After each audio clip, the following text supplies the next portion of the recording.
Добрый вечер, уважаемые телезрители.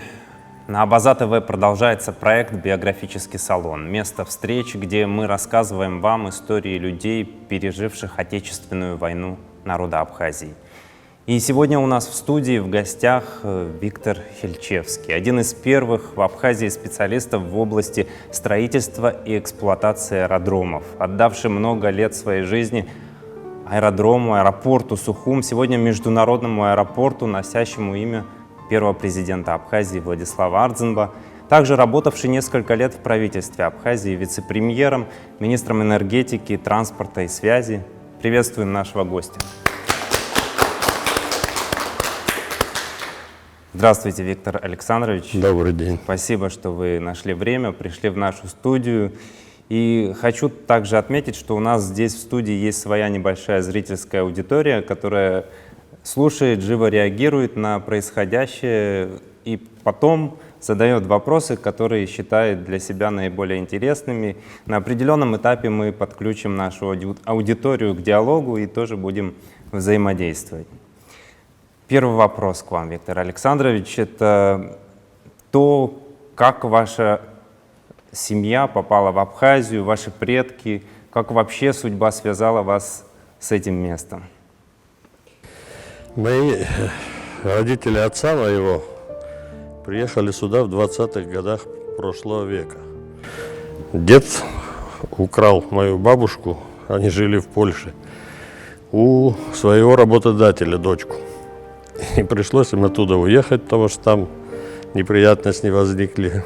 Бабушка у меня из польской шляхты, фамилия ее была Слык Юлия Станиславовна. Дед Захар Антонович Хильчевский был. Много лет работал здесь бухгалтером в организациях в Абхазии уже. В 27 году родился здесь мой отец. Ну, соответственно, в 48 году у меня сестра есть. С тех пор живу здесь и учился здесь в школе. Закончил 14-ю школу, потом поступил в Москве в автодорожный институт на факультет строительства и эксплуатации аэропортов. В 1971 году приехал сюда. Очень благодарен Родиону Жаговичу Таркил. Это для меня был всегда великий человек, который меня, пацана, после института, без всяких связей и рекомендаций, взял на работу. Начинал инженером в отделе эксплуатации наземных сооружений капстроительства. Через 6 лет сделал меня своим замом по всем наземным службам. Это было 12 служб, все, что на земле находится, и около 500 человек личного состава. Вы уже сильно забежали вперед, и все-таки вся ваша судьба, она непосредственно связана с небом. Вы не летчик, но тем не менее вы специалист в аэродромной системе. Почему вы выбрали эту специальность? Что-то с детства к этому подталкивало? Как сложился выбор сам по себе? Ну, в принципе, меня всегда интересовали вопросы строительства, а здесь сочетание еще и с аэропортом, это тогда было не очень такое заметное.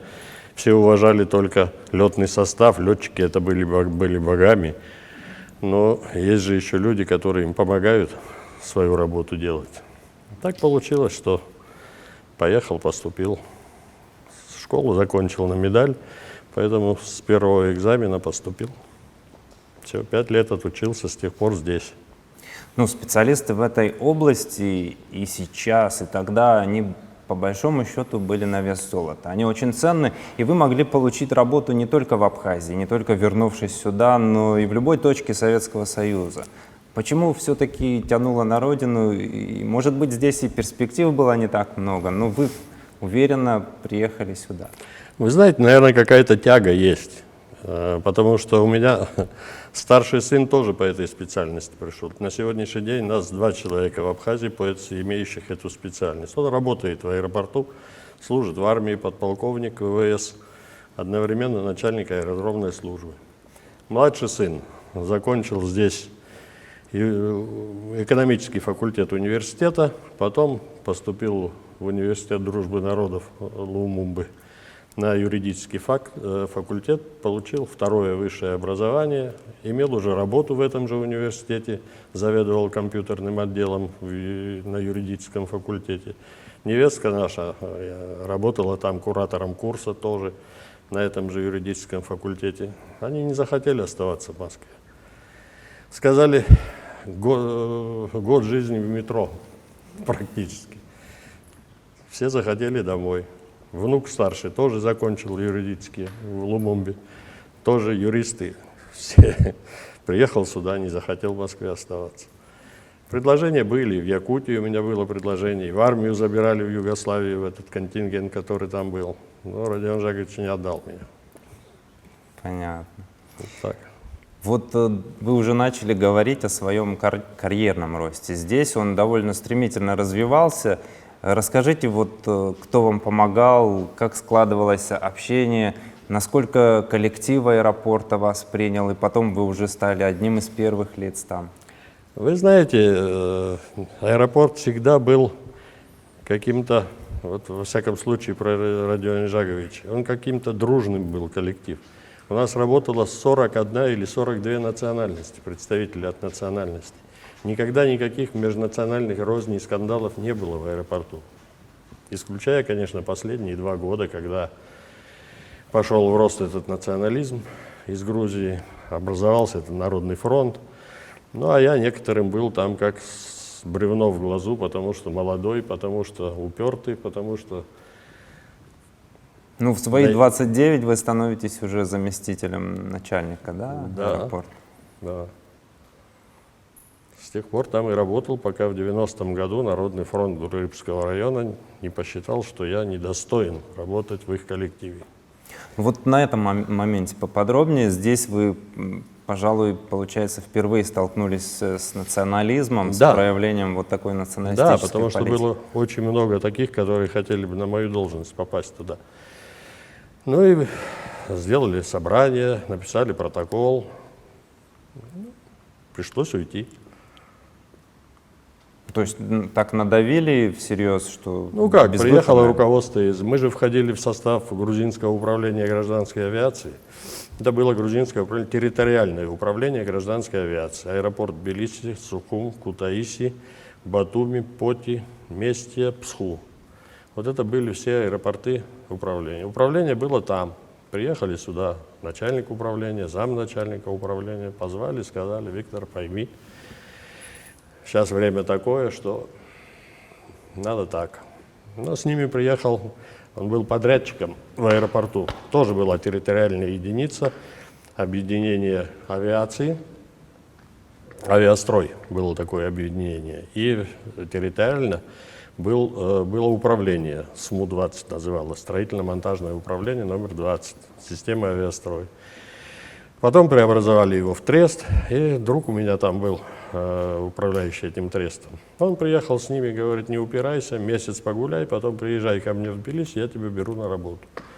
Посмотрел, походил, отдохнул, поехал к нему. Он мне предложил должность заместителя своего, управляющего трестом, одновременно начальником строймонтажного управления в Батуми. И я был замом у него по Западной Грузии, то есть Батуми, Поти, Сухум. То есть получается, что перед самой войной вы 90-м году. отсюда переезжаете в Тбилиси Я на не работу? переезжал никуда. Я жил здесь, работал в Батуми.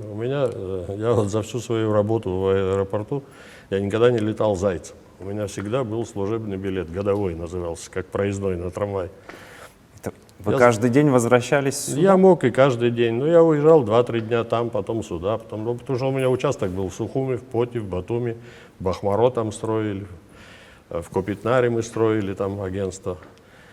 А когда было в Раче землетрясение, все лето в 91-м году, по-моему, да, в 91-м году мы отработали в 3 селах Амбралаурского и Ионского района, восстановили 52 дома. Тогда общая командировка была всех строительных организаций туда. И вот так пришлось 2 года почти жить. Вот если говорить подробнее об этом историческом отрезке, это предвоенные месяцы, там, годы. Чувствовалось, что обстановка накаляется, Конечно. и впереди война? Конечно.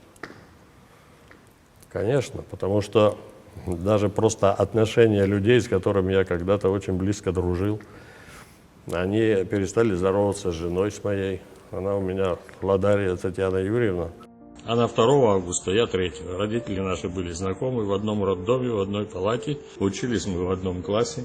Закончили, правда, я уехал в Москву, она здесь училась, пединститут тогда назывался. Закончила факультет физики, работала преподавателем в школе. Занималась спортом, несколько лет капитан сборной Абхазии по баскетболу, а потом работала начальником отдела охраны труда и техники безопасности в аэропорту. Ну и, соответственно, дружил я очень близко со Славой Эшба, Надаром Герзмава, Адгуром Гумба. Очень много летчики, все мы как-то были дружны. И кутаисские вертолетчики, мы постоянно в горы на рыбалку, на охоту летали с ними, тогда это все можно было спокойно. Но потом это все стало меняться, стало сложно. Когда война началась, я в первый же или второй день отправил, я здесь был. Когда это... Нет, я в Батуми был, мне позвонила жена, что здесь начинает уже стрелять, я тут же на вертолет сел и прилетел сюда. Уже увидел все это, что творится здесь. И отправил я их на следующий же день отсюда, жену с 2 детьми. Еле-еле посадить сумел, потому что там этот Народный фронт организовал целую засаду перед трапом самолета, проверяли по паспортам, проверяли по глазам, по другим признакам. Это грузинский народный фронт? Да, конечно. Тогда Хайндрава, который уже к тому времени был начальником аэропорта, он ничего не решал. Там уже военные стояли, и под их руководством эти наши активисты, так называемые, фильтровали тех, кто хотел улететь. Вот так случилось. Потом через 2 недели там объявили перемирие, а я оставался здесь, мне надо было в Батуми лететь, в Тбилиси лететь, чтобы сдавать дела. Но я в Тбилиси уже не летал.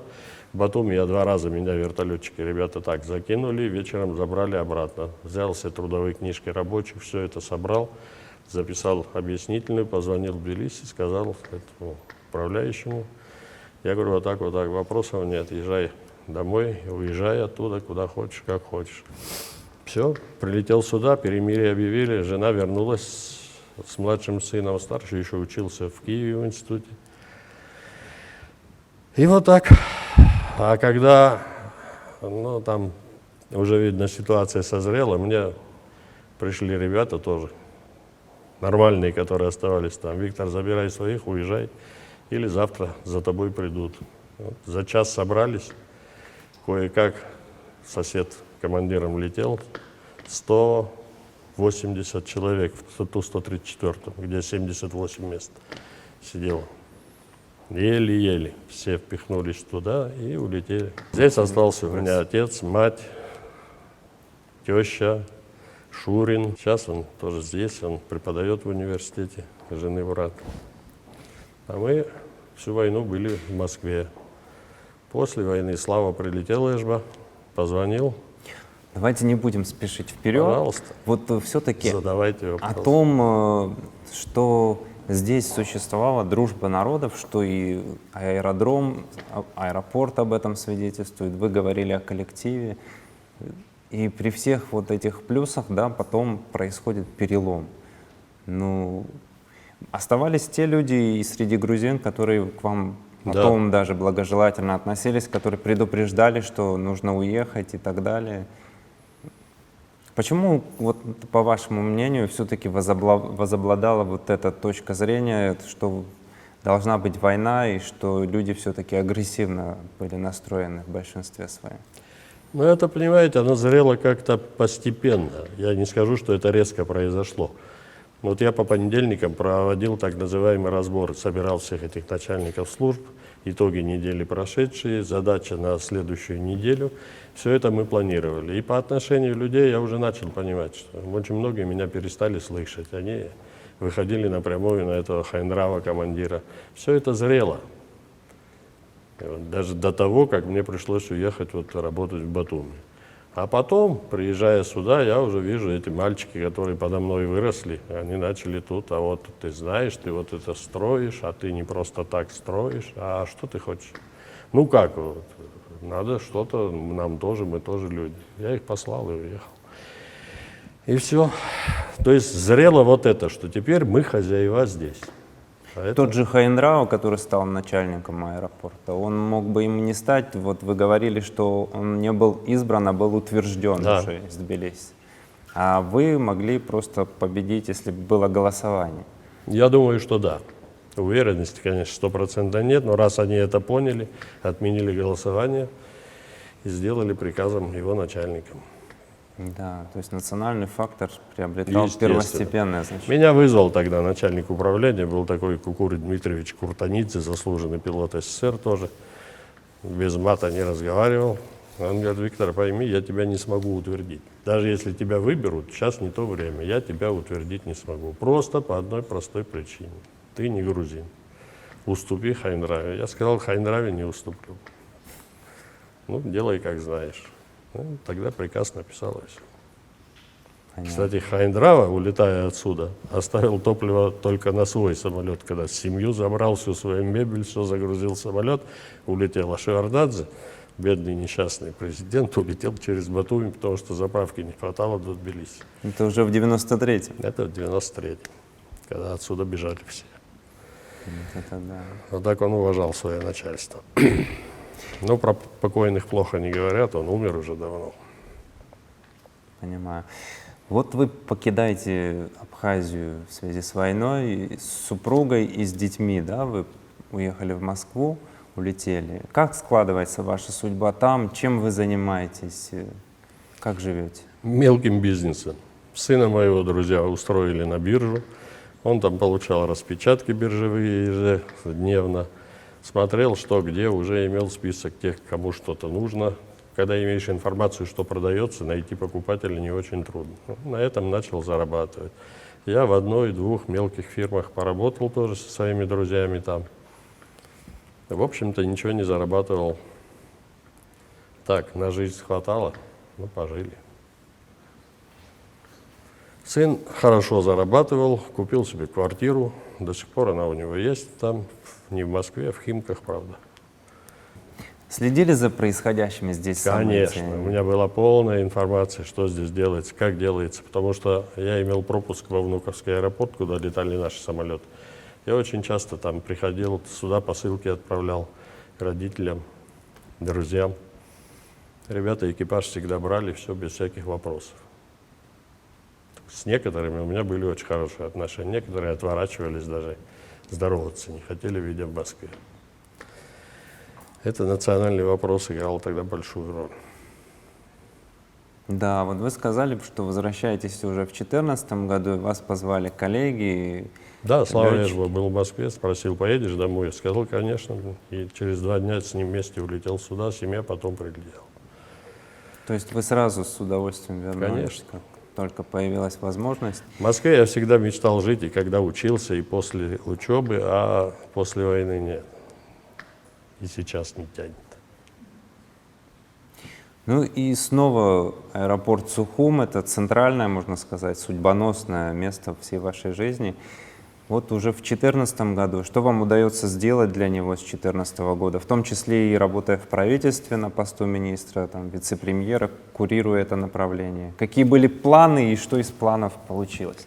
Планы были огромные. У меня вот есть аналитическая справка здесь, которую Гурам Хонелович Допо, будучи замом в Министерстве транспорта у меня, он написал эту справку по итогам работы нашей. 4 или 5 месяцев мы в правительстве работали, а там все касательно аэропорта написано, какие документы мы проработали, какие работы провели по очистке аэродрома.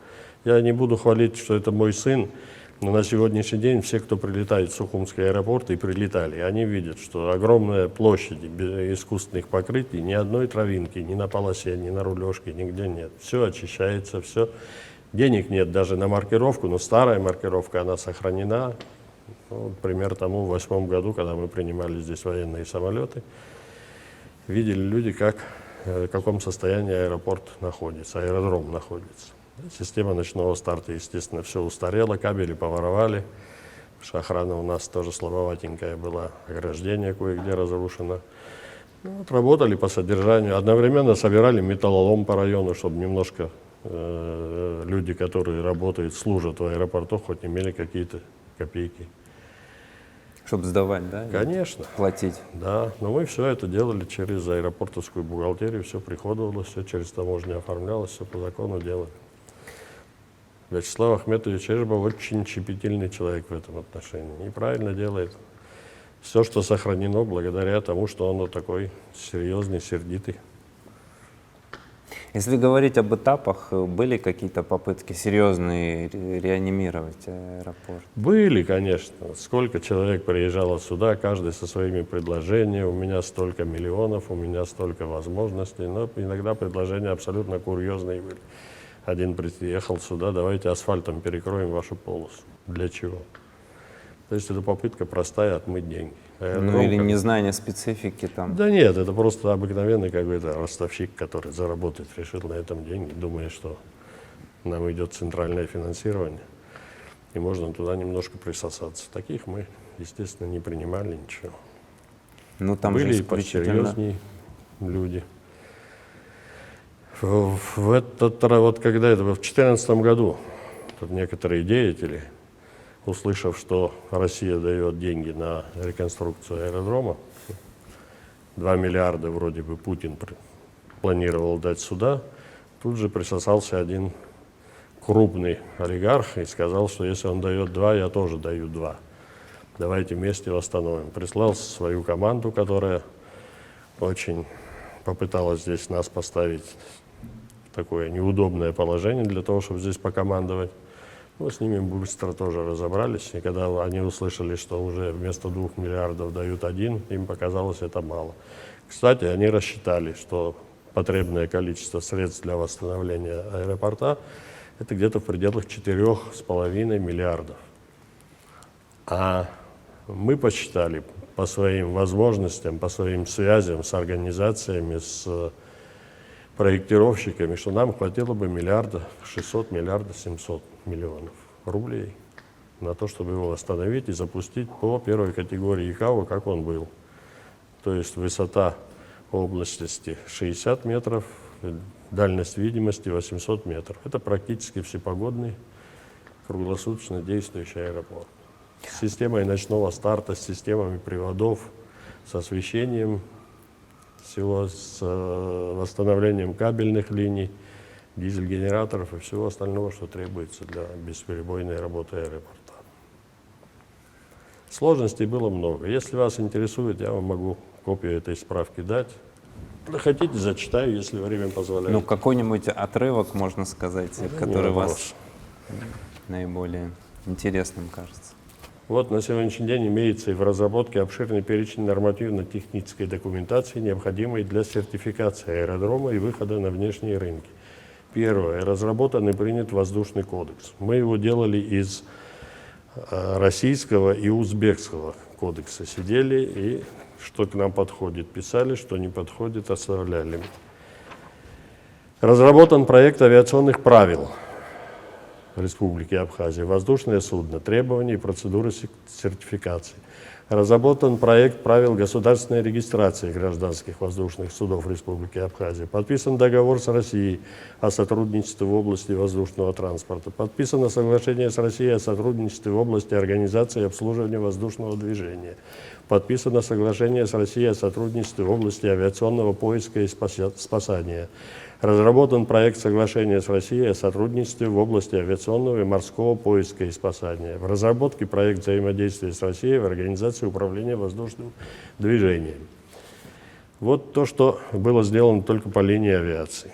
Вот там нормативно-правовая база, которая уже была принята, и то, что еще необходимо было принимать. Да. Почему дальше это не пошло в парламент и не принималось там, на этом уровне? Ну, потому что, в принципе, это чисто теоретические вопросы. А вот запустить их в жизнь, вот то, что подписано и согласовано с Россией, оно в силе остается. Нам пришлось это все прорабатывать сначала, потому что раньше эти все документы делало и управление, и воздушный кодекс, и все, мы же входили в грузинское управление. А здесь мы стали самостоятельной страной. Соответственно, сертификация, подтверждение квалификации персонала, обучение персонала, это все ложилось на наши плечи. Поэтому вот столько документов пришлось прорабатывать. Большая работа была проведена. Вопрос аэропорта, тем не менее, напрямую связан с политикой. Да. И с взаимоотношениями с Грузией, как бы нам не хотелось это, может быть, дезавуировать, насколько они будут консенсусными, да? Насколько мы найдем взаимопонимание. Как вы видите вот этот аспект? Как нам развивать это направление в ближайшие годы и как удастся это сделать вообще? Ну, это сложный вопрос. Вот мне позавчера буквально дали один документ, переписку. ИКАО, есть такая международная организация гражданской авиации, представитель России в ИКАО дал. Я распространяться не буду, потому что это довольно-таки такая конфиденциальная информация. Относительно того, что Абхазия, частично признанная некоторыми республиками страна, это не повлияет на возможность открытия воздушного движения здесь. Раньше до войны здесь проходило 3 международные трассы, по которым самолеты летали и в Юго-Восточную Азию, и в Среднюю Азию, ну и на юг, туда подальше, и в Африку, везде шло. Дело было в том, что без дозаправки некоторые типы самолетов, как 154, они должны были дозаправляться здесь. Так, это помогало бы нам открыть аэропорт, открыть зоны для пролета. А это большие деньги. 10 тысяч самолетов в квартал иностранных пролетало над нами. С учетом того, что на сегодняшний день плата за пролет 1 километра территории составляет от $2 до $5. Представляете, что это за деньги? Это прибыль большая. Это большая прибыль. Но сегодня эти трассы все в море на 20 километров унесены грузинами, и наш узел диспетчерский, он выведен из состава аэронавигационных средств. Вот эту работу надо решать. Ну, сначала надо оборудование.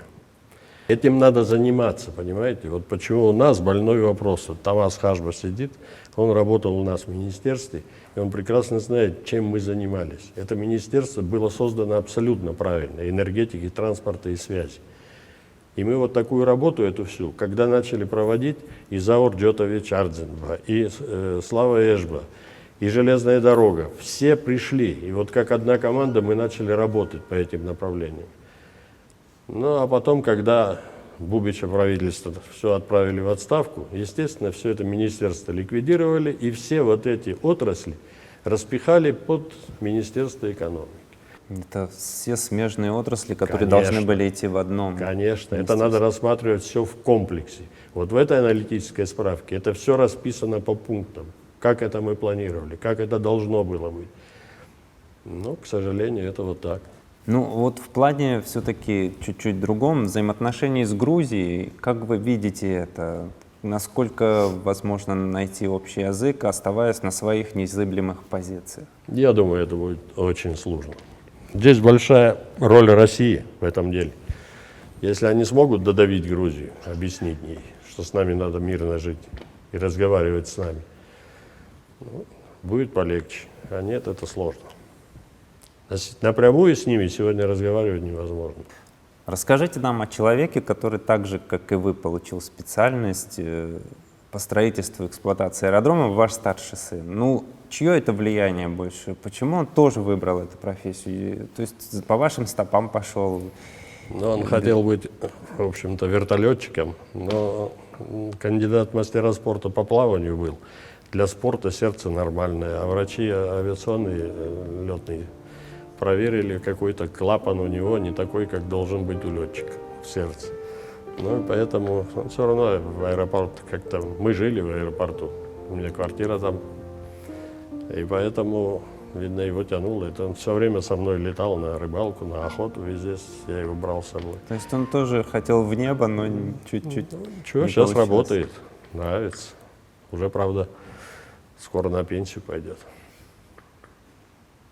Ну, вы сегодня, по большому счету, уже на пенсии. Чем занимаетесь вот в это время? Встречаюсь с хорошими людьми, с друзьями своими.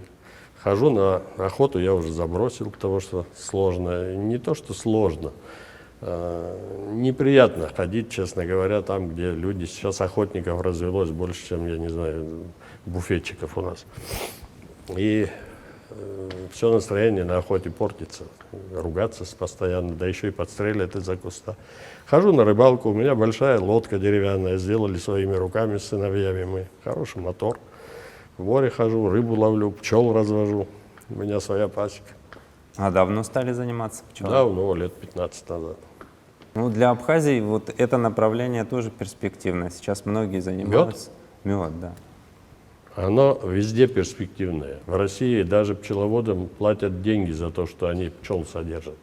За то, чтобы вот человек вывез свою пасеку на, допустим, там плантацию подсолнечника, потому что он не самоопыляется, ему платят за это. А у нас вот в свое время один бывший премьер-министр придумал налоги с пчеловодов брать. Но дело даже не в этом. Есть люди, которые честно занимаются этим делом, а есть люди, которые готовят суррогат. То есть добавляют эссенцию, добавляют там всякие сахар и все остальное прочее. В связи с этим вот авторитет абхазского меда на низком уровне очень. Рыстинская дорога все портит. Там летит все как в трубу. Привези что хочешь, все там продается. Ну, некоторые продукты не имеют отношения к меду, к сожалению, то, что там продают. Ну да, но это люди, мед-то есть такой, это для детей покупают, для лекарств покупают люди. А купить суррогат и ошибиться. Под видом меда, да. Да, поэтому есть проблемы.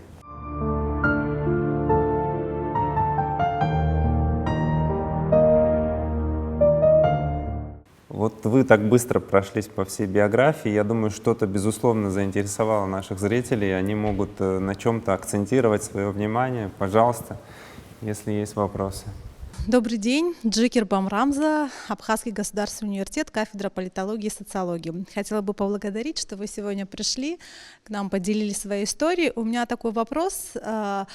Что касается нашего аэропорта, вы сказали, что совсем молодым сюда приехали, вот очень долгое время, до начала войны, служили там, но вы не сказали о тех преобразованиях, которые произошли в период вашей бытности там. Вот, когда вы приехали, что из себя представлял аэропорт, и вот до войны до чего он дошел, что было сделано? В первом своем состоянии аэропорт, он был построен где-то в начале 60-х годов. Это была бетонная полоса толщиной 28 практически везде сантиметров. Правда, по участкам там был разный бетон, струнобетон, преднапряженный струнобетон, армобетон и другие прочие экспериментальные участки делали. Вот. Длина полосы была 2500 метров. Ограждения не существовало вокруг, там сетка где-то, даже не сетка, колючая проволока была, но местный народ там жил тоже, очень любил авиацию, поэтому своих коров загоняли на аэродром. Ограждения не было, это было постоянные были скандалы. Кстати, на меня прокуратура Грузии прислала следователя, написали, что я убил 60 коров. Да, стрелял. Весь скот. И в воздушном кодексе был такой пункт написан. Весь скот, находящийся на летном поле вблизи искусственных покрытий и угрожающий безопасности полетов, подлежит отстрелу. Стрелял, не боялся ничего.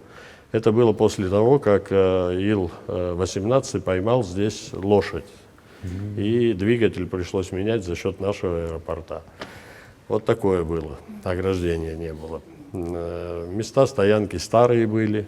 Принимал он Ил-14, Ил-18, Ту-104, Ту-124, потом уже 134, потом 154, а потом прошла реконструкция в 89-м, 89-м, нет, раньше даже.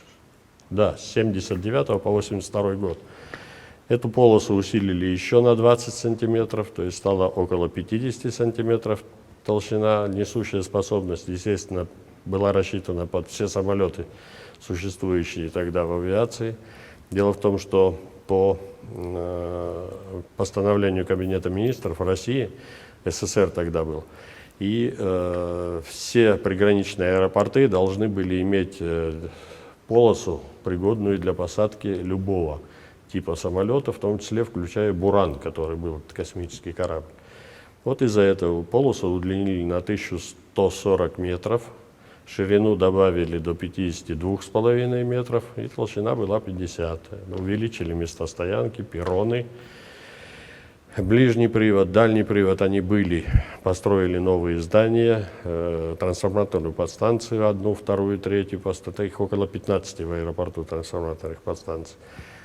И ограждение 11 152 метра длиной. Плиты по 4 метра на бетонном основании. плюс 2,10 высотой, плюс Т-образная насадка, 10 рядов колючей проволоки. Вот это все, что появилось в аэропорту. Плюс метеорадиолокатор, плюс обзорный локатор. Тут добавили техники новой уже. И стали принимать Ил-86. Вот что было сделано. Склад ГСМ, на нем в мою бытность поставили мои ребята там третью емкость на 2000 кубов. 2 было, еще третью добавили.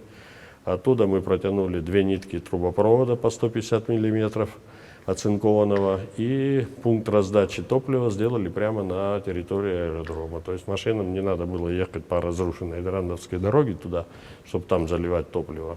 А заливали прямо на территории аэродрома, рядом с рулежкой, с местами стоянок. Построили мы, отремонтировали пионерлагерь на берегу моря, построили профилакторий на 111 мест. Это в Арчи. Но его у нас после войны отобрали под спецназ. До сих пор они там сидят. Построили 2 40-квартирных, 1 60-квартирный дом. И не закончил я его строить, еще 1 40-квартирный дом. Построили мы строительную часть, сделали. Надо было только окна, двери я успел ставить. Но все это разграбили, это было перед войной. Вся эта инфраструктура для работников аэропорта? Конечно. У нас Для работало, когда был объединенный отряд, работало 1560 человек. Это Сухум, Батум, Поти, Псху. Сегодня минимум сколько человек нужно, чтобы работать? Но если аэропорт будет работать круглосуточно, такого типа, как наш, около 300 человек нужно.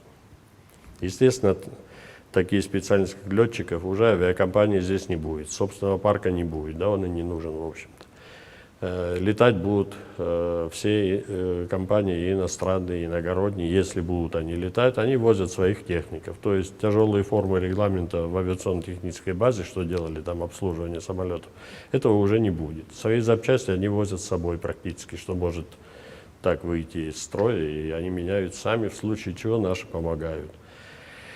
Дальше регистрацию проводит каждая авиакомпания своими силами, у них свой персонал. То есть каждая компания откроет здесь представительство, и будет у них состав какой-то личный по регистрации, по посадке дежурные.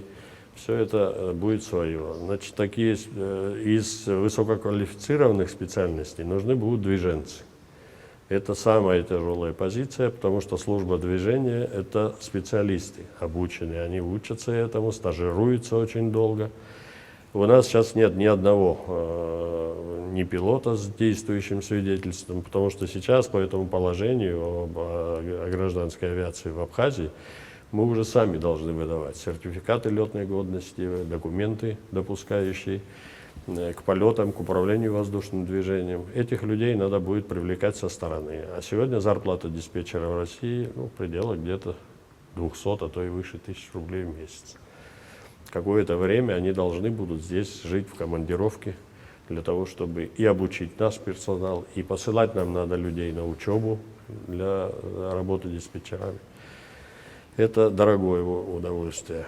Очень высоко квалифицированы должны быть специалисты по горюче-смазочным материалам. Потому что сейчас, вы знаете, все беды сразу первое, что делают, анализ топлива, который был. Это очень легко поддающаяся такая специфика.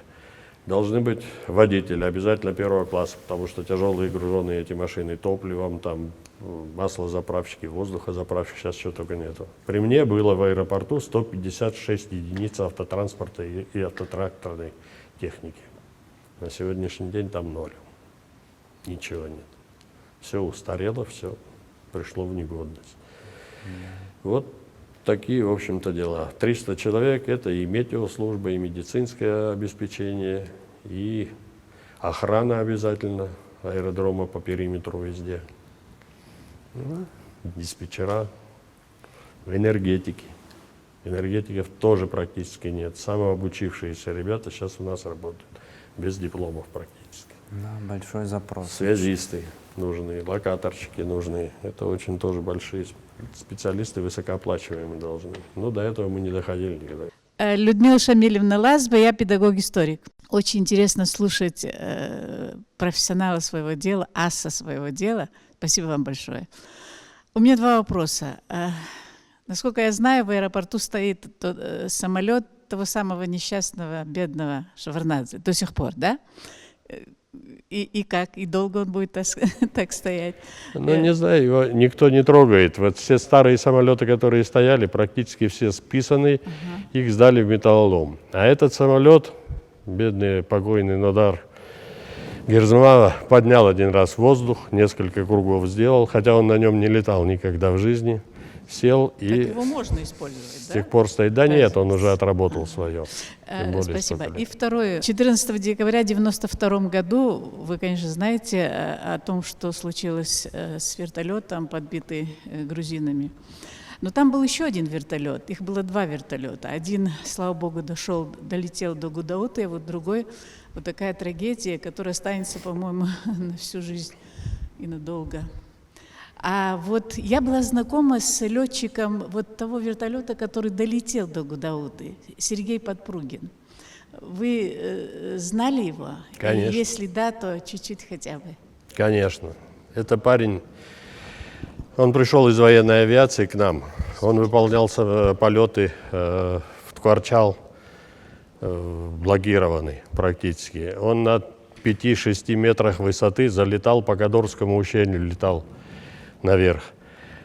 Это парень творил чудеса здесь. Великолепный. И как человек очень хороший парень. У него семья здесь была. Сын у него, Лешка его зовут. И дочка, девочка, я уже не помню, как ее зовут. А они разошлись с той женой. Это его дети. Сын его, Леха, дружит с моим младшим сыном. Они учились в одном классе, в 19-й школе. Вот. А сейчас он женился на женщине. Она живет в аэропорту, родители ее работали. Мать в бухгалтерии, отец в службе ГСМ, горюче-смазочных материалов. Сын у нее есть, да. Но он умер, к сожалению. У него какая-то болезнь была, что-то с легкими. Курил без конца.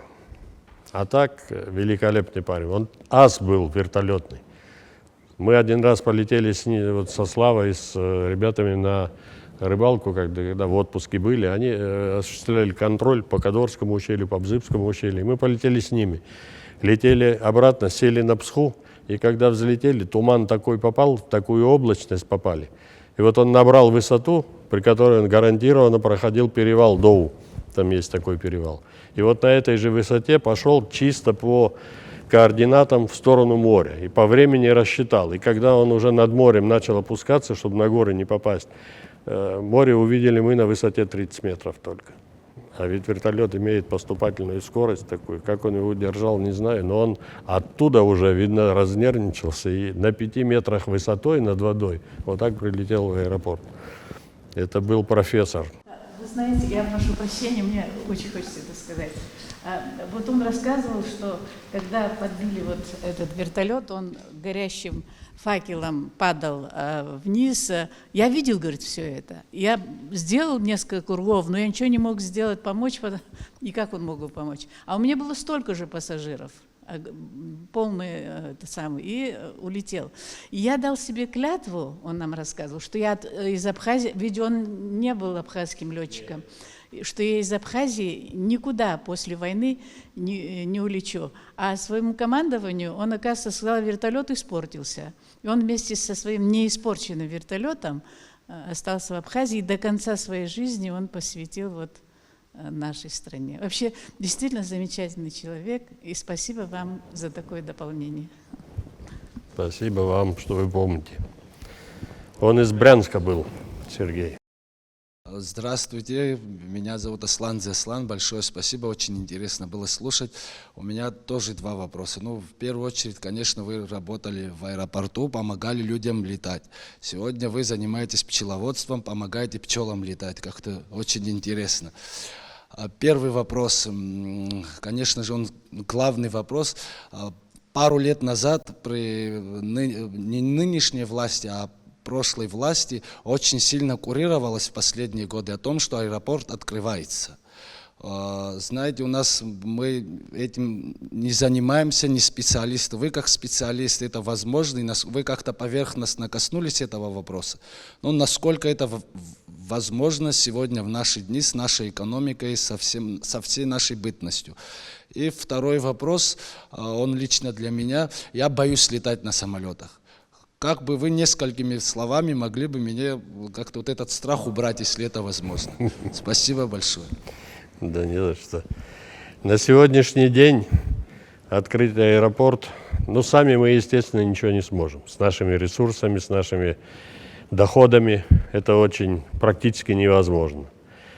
Причем, вот я вам рассказывал, что у нас понимание одно. Мы по минимуму посчитали, нам надо было 1 700 000 000. Компания та посчитала, что им нужно 4,5 миллиарда. Сегодня разговор идет о том, что уже надо 6, 7, 8, а то и больше. То есть у людей аппетит растет.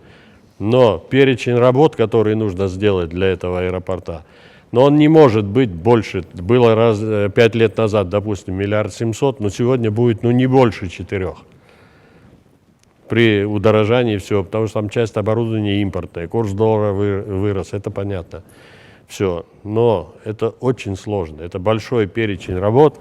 У меня вот тут есть кое-какие бумаги, документы, интересно будет, я познакомлю вас. На сегодняшний день это займет минимум 2 года, чтобы это все оборудовать, поставить. И самое главное, турки у нас были, предлагали построить ночной старт. Они приходили тоже, давайте вокзал возьмем, давайте что-то сделаем. Вот по непонятным причинам у нас есть старый вокзал. Кто был в аэропорту, помнит, как въезжаете, прямо стоит старое здание, еще 60 какого-то года постройки. Оно оказалось в аренде у одного нашего здешнего предпринимателя. 5 модулей, стоит новый вокзал. Там модули 26×26, сборная такая конструкция. Отдельно стоял один. Камера хранения и туалеты в нем были. Вот эта камера хранения и туалеты тоже в аренде оказались у кого-то. Вот непонятно для нас абсолютно. Профилакторий для летного состава, он что давал нам? На 111 мест был профилакторий, и в нем могли экипажи, эстафета так называется. То есть один экипаж прилетает, а другой, отдыхавший здесь 2-3 дня, садится и улетает. Это все привлекло бы к нам и с других городов, с других стран сюда людей, которые захотели бы на море пожить. Вот это все надо делать в комплексе. Все правительство должно этим заняться. Но, к сожалению, я никакого интереса не вижу. Все эти последние разговоры, что вот завтра мы откроем, послезавтра мы уже людей наберем и будем, и все работать, я считаю, что это несерьезно. Турки посчитали, что для того, чтобы аэропорт стал рентабельным, минимум местного населения в этой республике, в нашей, должно быть 1,5 миллиона. Потому что сегодня все распределено. Гагринская, Гудаутская зона сюда не поедет в аэропорт летать. Сочи рядом. С границей сейчас пока есть проблемы, потом не будут. Не знаю, я думаю, что это на сегодняшний день пока невозможно. Сухумский аэропорт всегда страдал от сезонности. Мы летом отправляли 1000 человек, летом 5000 человек, а зимой 1000. Вот этот перепад в отправках, он всегда... Это надо будет компенсировать той же малой авиацией, деловой авиацией, вертолетной, полетами вертолетов. Тут приезжали одни люди, кстати, это сокурсник моего сына, старшего. Они работают, Захар Прилепин есть такой сейчас, если знаете, Родина, там, это партия у них за справедливость или за правду. Вот, под его кураторством сейчас они прорабатывают вариант 10 портов северных аэропортов России и Дальний Восток. Они хотят это все закольцевать. Новые самолеты, Ил-114, по-моему, какой-то называется, сейчас новый самолет выходит. Они хотят это подключить тоже к работе. Тогда вот этот вариант, эстафеты здесь, со сменой экипажей здесь. Здесь сделать курсы по обучению того же летного состава, по прохождению практики, потому что наш аэропорт, он всепогодный. Он бывает закрыт по статистике 1,5 суток в год по метеоусловиям. Остальное время летайте днем, ночью, никаких препятствий нет. И вот почему я говорю, когда было это министерство, не потому что у меня там тоска или я хочу куда-то вернуться. Нет, я для себя поставил черту. Я уже не в том возрасте, чтобы куда-то лезть там и стремиться. Но дело в том, что когда мы стали вот эти вопросы решать, Заур Ардзин Баджотович, Слава Эшба пришел, железная дорога. Мы все сидели, вот как один коллектив работали над этим. Я вам больше скажу, мы первое, что сделали, в Абхазии этого не было, сделали коллегию в этом объединенном министерстве.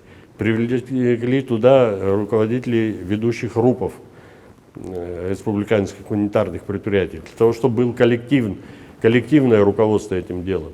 Мы создали при министерстве дирекцию строящихся объектов, то есть начиная от проектирования до запуска в эксплуатацию всех объектов, которые строились в входящих в министерство предприятиях, мы брали на себя. Это был бы контроль. А насчет страха, вы знаете, у меня был такой случай, Слава Эшба, я и мой старший сын, и еще там 2 человека, мы как-то летели на вертолете, попутно нам надо было на озере Амткел там посадку сделать, за озером. У меня летчик был, который летал на севере, а у них привычка какая, они зависают на какой-то высоте, а потом садятся вертикально вниз, чтобы снег разогнать. И он там тоже садился так. А там ветер дует то туда, то сюда. Выдуло воздушную подушку. Вертолет посыпался вниз, он его не удержал. Наперекос колеса пошли, винтом черпанул, винты вдребезги все на 200 метров в лес порубили, улетели туда. Я после этого в самолет садиться не мог. Наверное, год. Потом прошло. Пройдет со временем. Виктор Александрович, вот из истории нашего аэропорта, опять-таки, в конце существования Советского Союза, когда уже нарушились все эти экономические связи, и не только экономические, все друг от друга отделялись, как вот последние, там, скажем, 5, может быть, 7 лет перед войной аэропорт фактически же сам выживал в какой-то степени, когда началась эта перестройка, хозрасчеты, какие там еще термины экономические в то время были, уже не помню. А как аэропорт выживал в то время? Ну, пассажиропоток, он, в принципе, все эти годы оставался постоянным. Вот те же 1000 зимой в день и 5000 летом в день. Люди все-таки летели сюда, работали санатории, дома отдыха все. И когда... Парк у нас был старенький, конечно, но интенсивность полетов была сумасшедшая. 12 рейсов только в день на 134-х наши ребята выполняли в Москву и в Ленинград. 3 Ил-86 прилетало. Из Москвы, 2 из Ленинграда в каждый день. И, соответственно, мы-то летали по всему Союзу практически. Ростов, Львов, Киев, Ленинград, Москва, Куйбышев, Свердловск, Минводы, Саратов. Ну, вот, расписание было такое, что где-то в пределах 70 самолетов. Каждый полет прибыль приносил. Тогда такого падения авиации не было. В России она и сейчас процветает. Не вся, конечно, но где умное руководство, там нормально. У нас аэропорт бы не разводился, и все, если бы не война, это летало бы и жило, я думаю. Тогда с иностранными компаниями, помню, авиакомпаниями сотрудничать, получили возможность наши авиаотряды. Вот этот момент расскажите. Это же фактически вы сами начинали проводить свою там экономическую политику, что ли, аэропорт. Это мы не наладили связи. Это мои друзья в Москве есть такие, ну, есть там серьезные ребята. Они мне позвонили как-то, если мы пришлем к тебе 3 богатеньких, поговорите с ними, если вас заинтересует. Прилетели 3 итальянца. Мы с ними встретились, Юрий Спиридонович Лотария был тогда командиром у нас. Встретились, поговорили, познакомили их с аэропортом, показали все, что у нас есть. Они посмотрели, написали мы протокол договора о намерениях, о том, что мы хотим сотрудничать. Они брались за строительство нового аэровокзала и регистрацию Сухумского аэропорта как международного. То есть то, к чему сейчас мы все равно придем, потому что у нас только внутренний полет на Псху, а остальные все международные должны быть. Вот. И когда они улетали, я вот рассказывал, я вертолетчика одного попросил, я говорю, можешь их покатать? Он говорит, рейс задержи, потому что за час не успею. Ну, это Ил-86, уже посадка шла, Пихнул я их в вертолет к нему. Он полетел по Кадорскому ущелью до перевала. Оттуда по Бзыбе вернулся через Рицу, залетел в Гагру, Пицунду и привез их сюда. Вот я людей видел, знаете, когда восхищаются люди чем-то, они вывалили, у них столько было впечатлений, что они прямо визжали друг на друга, там, кричали, как, а ты это видел, а ты это видел. Они сказали, что у нас в Италии природа не хуже, чем у вас. Все красиво, но у нас везде горит свет и везде дороги. А мы видели абсолютно дикую природу там. Не буду рассказывать, там он медведя загнал на перевал, который шел, перевернулся, там лапами махал на вертолет. Ну, люди, которые этого не видели, для них это, конечно, впечатление. И они улетели с таким воодушевлением, на этом все закончилось. К сожалению. Спасибо большое нашей аудитории. Виктор Александрович, хочу задать завершающий такой вопрос. Но здесь ваши пожелания. Что бы вы хотели видеть в ближайшее время в нашей стране? Я бы хотел видеть сначала то, чтобы все люди, которые здесь живут, были дружны между собой, чтобы было уважение друг к другу, чтобы никогда не сломалась ситуация вот этого вот абсолютного уважения друг к другу, и чтобы не произошло так, как случилось вот перед войной и с этой войной. И я бы хотел, чтобы, ну, наверное, вы знаете, все-таки критиковать власть – это дело неблагодарное, неблагородное, но я считаю, что власть должна быть более открытой. Власть должна информировать людей о том, что происходит. Я вот, знаете, еще что, меня спросили, что главное. Я считаю, что главное – это работа с молодежью сегодня. Молодых надо как-то ставить на нормальный, правильный путь. Я рассказывал, что как-то Олегу Алексеевичу позвонил, я еще работал тогда в этом правительстве. Можешь прийти с людьми поговорить из энергетического факультета? Я говорю, могу. Возьми кого-нибудь еще. Рафик Отерба был министром сельского хозяйства. Я говорю, пойдем сходим. Мы сидели, ну, Рафик рассказывал, кто он, что он. Я рассказал, кто я, что я. Рафик по сельскому хозяйству проинформировал. Он грамотный очень парень. Я им рассказал, что такое система энергетики, что такое Ингургэс. Это факультет энергетики. Но потом смотрю, ну, я ни в одних глазах не увидел никакой искры. Они сидели и смотрели на часы. То есть людей надо заинтересовать. Если он пошел учиться на кого-то, он должен гореть этой специальностью, он должен любить это дело. А так как сегодня, то, что чем занимается. Я живу напротив Синопской заправки. У нас вечером детей на улицу не выпускают. Там такие гонки. Ну как, нельзя это привести в порядок? Я думаю, можно. Не должно же молодых людей интересовать только машины, только выпивка, только где-то покричать, поругаться, поскандалить. Не все такие, конечно, вопросов нет, но больше внимания надо этому уделять. И власть должна информировать людей, что происходит в стране. А то вот эти анекдоты по приему людей в аэропорт на работу, мне звонят, спрашивают, а как туда устроиться? Ну, до анекдотов доходит. А так я думаю. Спасибо большое, Виктор Да, Александрович. Спасибо, что пришли, что такая беседа состоялась по-настоящему интересная, оживленная. И можно было бы еще ее продолжать долго. У нас просто свои рамки, и я думаю, мы еще не раз встретимся с вами. Спасибо большое. Вам. Спасибо.